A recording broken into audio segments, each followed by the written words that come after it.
आगे रास्ता क्या बनता हुआ दिखाई दे रहा है प्रदीप? क्या यहां से आगे शांति की तरफ कोई रास्ता दिखाई देता है या फिलहाल तो एस्केलेशन ही दिखाई देता है? देखिए, दो चीज़ें अगर आप देखेंगे, जब यहाँ पे आज जो बाइडेन आते हैं और टेल अवीव पे हवाई अड्डे पे उतरते हैं, उसके बाद बेंजामिन नेतन्याहू जिस तरीके से गले लगते हैं, हाथ मिलाते हैं, तो एक पैगाम दे दिया जाता है उन 22 अरब मुल्कों को कि मैं अपने एलाई के साथ पूरी तरह समर्थन करता हूँ, मैं इनके साथ शाना बशाना खड़ा हूँ और मैं पूरी कोशिश करूँगा कि ये अपनी जंग जो हमास के खिलाफ है वो जीत जाए।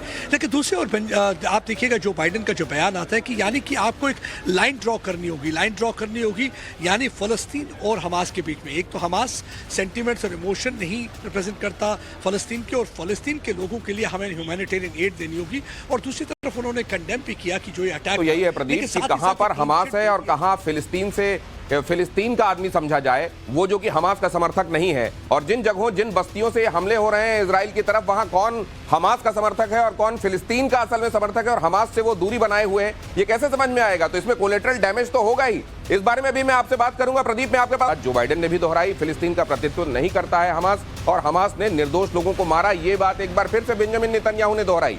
सवाल यह है कि आज तक जितने बड़े आतंकी संगठनों की बात होती रही है, क्या कभी कोई आतंकी संगठन पूरे तौर पर नष्ट किया जा सका है हमास के संदर्भ में? जब इजराइल ये सोच रहा है तो ये कितना रियलिस्टिक है प्रदीप? बहुत जल्दी से कमेंट।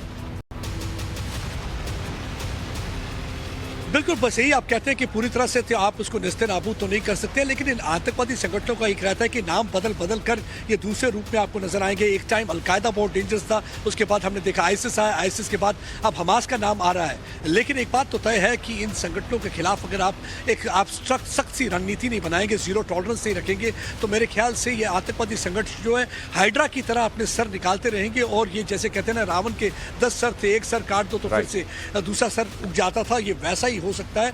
इसीलिए आतंकवादी को नस्ते नाबूद करना बहुत जरूरी है। प्रदीप, कुल मिलाकर आप ये कह रहे हैं कि चुनौती है तो सही, बहुत बड़ी चुनौती। मैं आपके पास फिर लौटूंगा। फिलहाल आपका धन्यवाद करता हूं प्रदीप। आप निगाह बनाए रखें और बहुत ख्याल रखें अपना।